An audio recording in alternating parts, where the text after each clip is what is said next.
नमस्कार शेतकरी बांधवांनो, काल आपल्या एका शेतकरी मित्राने विचारलं 3 एचपी आणि 5 एचपी सोलर पंप कंट्रोलर मध्ये नेमका फरक काय? हा प्रश्न ऐकून मला वाटलं की याचं उत्तर नीट आणि सविस्तर द्यायला हवं, कारण हा विषय खूप शेतकऱ्यांसाठी महत्त्वाचा आहे.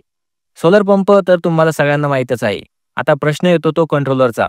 म्हणजे 3 एचपी आणि 5 एचपी पंप चालवण्यासाठी वापरले जाणारे कंट्रोलर एकसारखे असतात का किंवा नाही?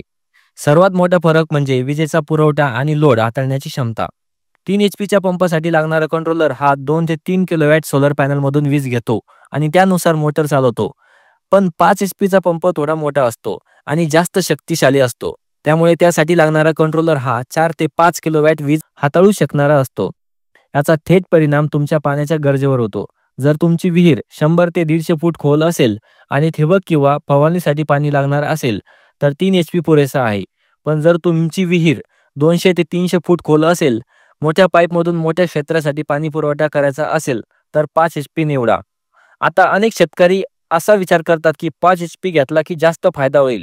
तसं नाही, कारण 5 एचपी घेतला की जास्त पाणी खेचता येईल, पण त्याला तितकंच जास्त सोलर पॅनलही लागणार आणि किंमतही वाढते. सगळ्यात महत्त्वाचं म्हणजे तुमच्या गरजेप्रमाणे कंट्रोलर आणि पंप निवडणं महत्त्वाचं आहे.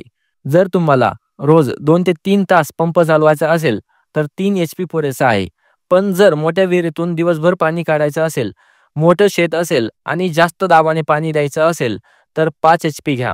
तर मित्रांनो, हे वेगळे सांगण्याचं कारण असं की बऱ्याच वेळा लोक मोठा एचपी म्हणजे चांगला असा गैरसमज करून घेतात. माहिती उपयोगी वाटली असेल तर लाईक करा आणि तुमच्या शेतकरी बांधवांपर्यंत हा व्हिडिओ शेअर करा.